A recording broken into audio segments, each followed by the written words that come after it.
Assalamualaikum warahmatullahi wabarakatuh. Perkenalkan, saya Fioni Salsabila Alfala dengan NIM 22017127 dengan Prodi Sastra Indonesia. Di sini saya akan menjelaskan tentang strukturalisme, formalisme, dan strukturalisme genetik dalam mata kuliah pengantar pengkajian kesusastraan. Yang pertama yaitu tentang materi pertama adalah teori strukturalisme.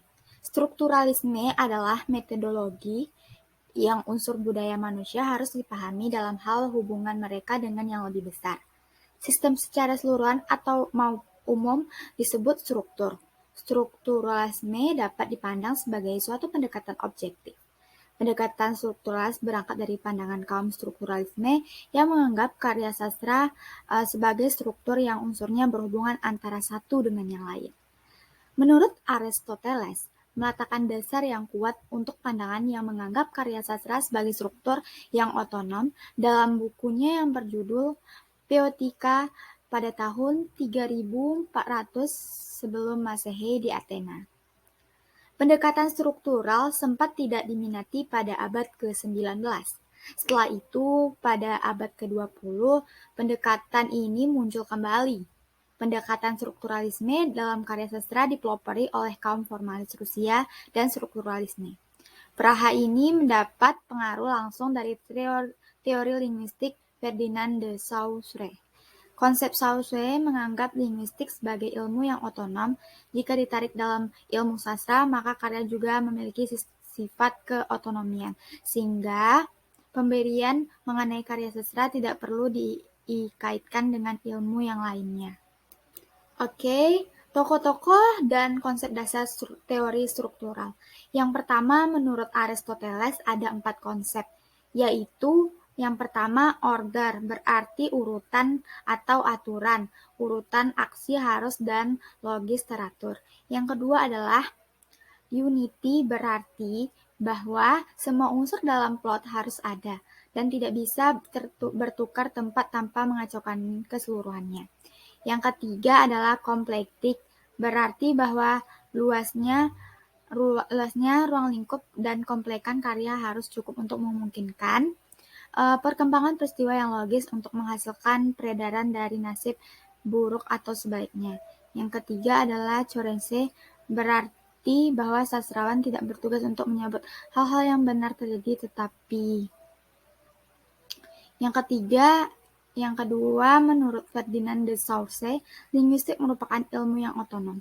Karya sastra juga memiliki sifat keotonomian sehingga pembicara mengenai karya sastra tidak perlu dikaitkan dengan ilmu-ilmu yang lainnya. Yang ketiga, menurut kaum formalis. Tokoh-tokoh kaum formalis yaitu Jackson, Solesky, Erchemum, dan Tinajov. Teori kaum formalis antara tahun 1915 sampai 1930 mengalami perkembangan konsep kaum formalis, yaitu konsep yang sangat penting dalam pandangan kaum formalis adalah konsep dominan ciri yang paling menonjol menurut pendapat dan pengalaman mereka dalam sebuah karya sastra, yang seringkali pula dalam aliran atau zaman tertentu. Aspek bahasa tertentu secara dominan menemukan ciri khas karya sastra. Konsep kaum formalis bersifat otonom, artinya dapat dipahami sebagai kesatuan yang bulat. Oke, lanjut. Analisis karya sastra novel dari Puya ke Puya. Teori sosiologi sastra yang dikaji dalam novel Puya ke Puya, karya Faisal Odang, adalah dalam novel ini terdapat budaya Toraja yang sangat kuat, unik, dan menceritakan adat Toraja. Pertentangan adat di tanah Toraja antara kelas yang terdapat dalam novel Puya ke Puya. Dalam novel Puya ke Puya terdapat permasalahan pertentangan antara komplek masyarakat pemilik modal dengan masyarakat kelompok buruh, serta konflik-konflik yang terjadi akibat perbedaan kelas sosial dalam novel. Permasalahan yang terjadi dalam novel penulisan menggunakan pendekatan sosiologi sastra serta teori Marxisme dan Karl Marx untuk mengkaji novel Puya ke Puya karya Faisal Odang. Teori yang digunakan untuk mengungkapkan selisih pandang masyarakat Toraja dalam novel Puya ke Puya karya sastra karya Faisal Odang yang menceritakan gambaran permasalahan sosial yang begitu kompleks, terutama dalam lingkungan kehidupan masyarakat Toraja. Namun, terlihat jelas satu konflik yang terdapat dalam novel Puya Kepuya tersebut, yaitu adanya pertentangan antara tokoh mulai dari masyarakat asli Toraja dengan para tokoh pendatang dari luar daerah Toraja, yang dijelaskan atau pemilik modal. Dalam novel Puya Kepuya diceritakan oleh pengarang proses perjalanan kehidupan masyarakat merupakan salah satu ciri khas kebudayaan Toraja, dan dengan obsesinya yang kuat dan menyajikan kebudayaan lokal Toraja yang sangat kental sekali dengan adat. Mengangkat cerita adat tentang kematian menjadi lebih luas. Oke, yang kedua adalah teori strukturalisme. Hakikat strukturalisme merupakan salah satu pendekatan kesastraan yang lebih menekankan pada kajian hubungan antar struktur pembangunan karya yang bersangkutan. Jadi, strukturalisme dapat dipertentangkan dengan pendekatan lain seperti pendekatan mimetik, ekspresif, dan pragmatik. Strukturalisme pada dasarnya dapat dipandang sebagai cara berpikir tentang dunia yang lebih merupakan susunan hubungan dari susunan benda. Walaupun penganut strukturalisme ini bermacam-macam, namun di antara mereka terdapat kesatupahaman dalam memahami karya sastra. Pada struktural Robert Salt membatasi struktur merupakan suatu cara untuk mencari kekayaan, bukan benda-benda sendiri-sendiri, melainkan dalam hubungan antar benda-benda itu. Theo mengatakan bahwa dasar struktural sebuah karya merupakan keseluruhan kesatuan makna yang bulat mempunyai kohesi intrinsik. Dalam keseluruhan itu, setiap bagian unsur memainkan peranan yang hakiki. Sebaliknya, unsur dan bagian makna seluruhnya dari makna keseluruhan teks lingkungan hermeneutik dapat disimpulkan struktur merupakan suatu organisasi yang menyeluruh, yang bagian-bagian saling berhubungan secara fungsional, artinya bagian ini saling mempengaruhi, saling menentukan makna, dan hanya bermakna di dalam kesatuan. Tujuan strukturalisme menurut Negiantoro, pada dasarnya analisis struktur bertujuan untuk memaparkan secara mungkin fungsi dan keterkaitan antar berbagai unsur karya sastra yang sering secara bersamaan menghasilkan sebuah kemenyeluruhan. Analisis struktural ini tidak hanya sebatas kepada menganalisis unsur intrinsik saja, tetapi juga lebih penting yang mengaitkan hubungan antara unsur tersebut dan makna keseluruhan yang dicapainya. Hal itu dilakukan karena karya sastra merupakan suatu yang kompleks dan yang unik. Lanjut, prinsip-prinsip dasar pendekatan struktural. Menurut Theo, ada beberapa pendekatan struktural. Yang pertama, pendekatan struktural bertujuan untuk membongkar dan memaparkan secara cermat mungkin keterkaitannya untuk unsur-unsur karya sastra yang membentuk makna menyeluruh atau universal. B. Pendekatan struktural tidak sejumlah unsur-unsur. Pendekatan struktural berusaha menyematikan, termasuk menyematikan gejala bunyi dalam karya sastra puisi. Dan pendekatan struktural menganggap bahwa keseluruhan makna karya sastra berada dalam keterpaduan struktur total. Warren menyatakan bahwa keseluruhan makna karya sastra pendekatan struktural menganalisis mementingkan segi intrinsik dan anti-intrinsik. Ekstrinsik. Kelemahan dan keuntungan strukturalisme. Kelemahan strukturalisme terletak pada keyakinan yang terlalu berlebihan terhadap otonomi karya sastra. Akibatnya, sejarah dan sosial budaya yang mengitarinya karya sastra tersebut terabaikan. Melepas karya sastra dari latar belakang sosial, budaya, dan kesejahteraannya akan mengakibatkan karya sastra kurang bermakna atau maknanya sangat terbatas. Keuntungan strukturalisme itu memegang teguh kelengkapan, keterjalinan struktur, dan otonomi karya sastra. Langkah-langkah penerapan teori struktural untuk memahami karya sastra. Analisis struktur dalam karya sastra, khususnya prosa fiksi, dapat dilakukan dengan mengidentifikasi, mengkaji, dan mendeskripsikan fungsi dan hubungan antar unsur intrinsik fiksi. Misalnya, mendeskripsikan unsur-unsur seperti plot, tokoh, penokohan, latar belakang, sudut pandang, tema, dan amanat. Setelah itu, kita mengetahui fungsi masing-masing unsur dalam menunjang keseluruhan dan bagaimana hubungan antara unsur itu sehingga membentuk suatu makna yang padu. Keterpaduan ini dapat dilihat dari hubungan antar peristiwa, satu dengan peristiwa yang lain, kaitannya dengan pelompatan yang tidak kronologis, kaitannya dengan tokoh penokohan dengan latar belakang, dan sebagainya. Yang kedua adalah formalisme. Formalisme secara etimologis, formalisme berasal dari bahasa Latin yaitu forma yang berarti bentuk dan wujud. Formalisme mengutamakan pola-pola suara dan kata-kata formal, bukan isi. Oleh karena itulah, cara kerja disebut metode formal. Formalisme menolak pandangan bahwa karya sastra sebagai ungkapan pandangan hidup, sekaligus perbedaan secara dikotomis antara bentuk dan isi. Formalisme juga menolak peranan karya sastra semata-mata sebagai sarana untuk memahami hakikat kebudayaan secara luas.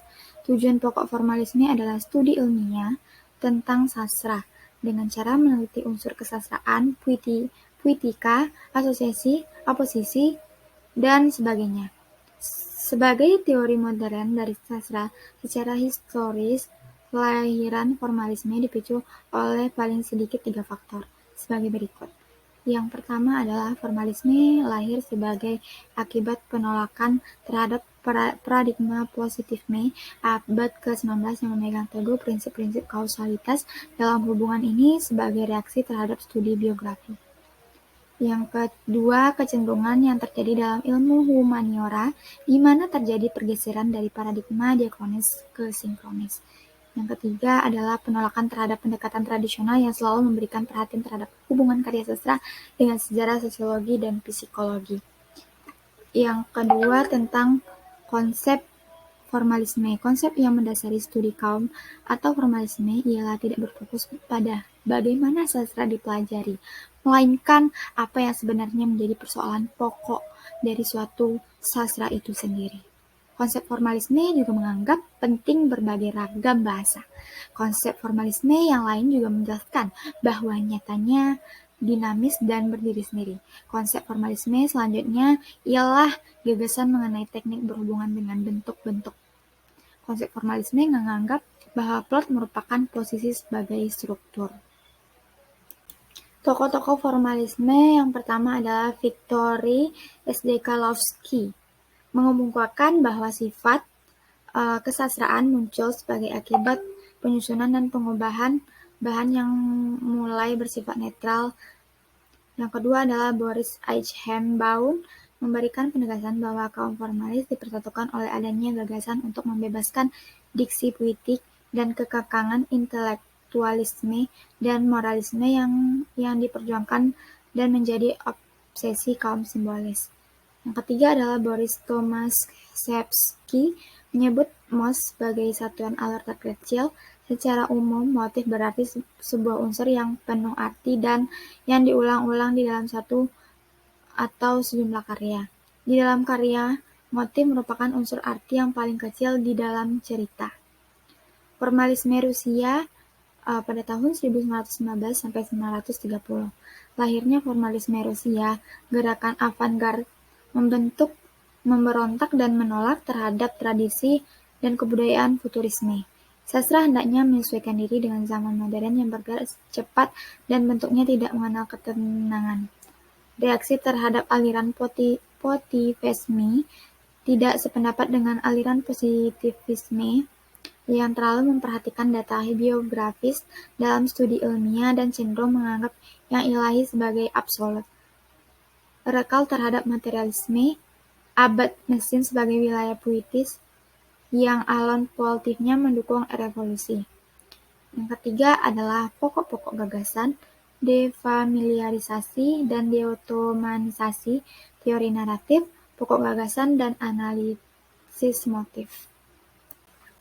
Defamiliarisasi dan deotomatisasi yakni teknik membuat teks menjadi aneh dan asing.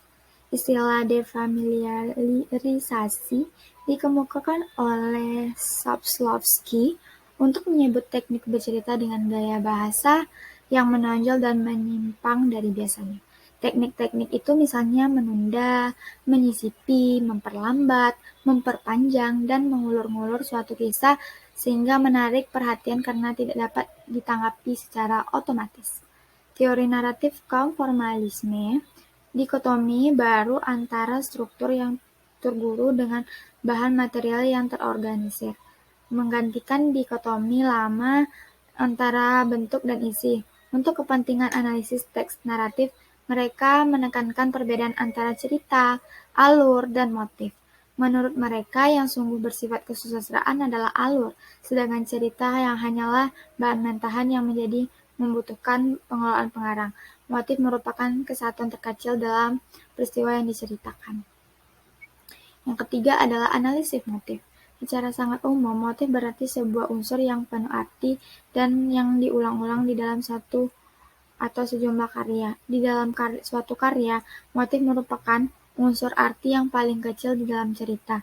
Misalnya motif pencarian seorang ayah atau kekasih yang dijumpai dalam berbagai cerita di Asia Tenggara, dan motif Oedipus dan sebagainya. Boris Tomsky menyebut motif sebagai satuan alur terkecil. Ia membedakan motif terikat dengan motif bebas. Strukturalisme genetik merupakan suatu teori yang dimunculkan atas reaksi terhadap kemandegaan, stagnasi. Teori strukturalisme meninggalkan satu aspek penting dalam proses lahirnya suatu karya, yaitu manusia. Manusia sebagai subjek kreator menjadi satu sisi di luar karya yang sangat penting. Pemahaman yang maksimal akan tercapai manakala sisi historis suatu karya yang dapat diketahui. Atas dasar kondisi itulah dengan tetap berlandaskan pada teori strukturalisme, Eugene Goldman memunculkan suatu teori strukturalisme genetik, sebuah teori yang mencoba memasukkan unsur-unsur story karya sastra terkait dengan subjek kreator yang menguatkan temuan dari suatu kajian strukturalisme. Goldman menyebut teori sebagai strukturalisme genetik. Artinya, ia percaya bahwa karya sastra merupakan sebuah struktur. Akan tetapi, struktur itu bukanlah sesuatu yang statis, melainkan merupakan produk dan proses sejarah yang terus berlangsung. Proses strukturalisme dan destruktural dari lain dihayati oleh masyarakat sastra yang bersangkutan. Konsep-konsep dari strukturalisme akan dibagi menjadi beberapa. Yang pertama adalah fakta kemanusiaan. Fakta kemanusiaan merupakan landasan ontologis dan strukturalisme genetik. Fakta kemanusiaan yang dimaksud adalah segala hasil aktivitas dan perilaku manusia baik verbal maupun fisik yang berusaha dipahami oleh ilmu pengetahuan. Fakta kemanusiaan dibagi menjadi dua macam, yaitu fakta individual dan fakta sosial. Fakta individual merupakan hasil perilaku libidinal, mimpi, perilaku orang gila, dan sebagainya. Fakta sosial merupakan fakta yang mempunyai peranan dalam sejarah dan mempunyai dampak dalam hubungan sosial, ekonomi, maupun politik antar anggota masyarakat.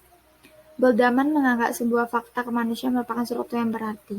Fakta tersebut merupakan hal yang usaha manusia untuk mencapai keseimbangan yang lebih baik dalam hubungannya dengan dunia sekitar.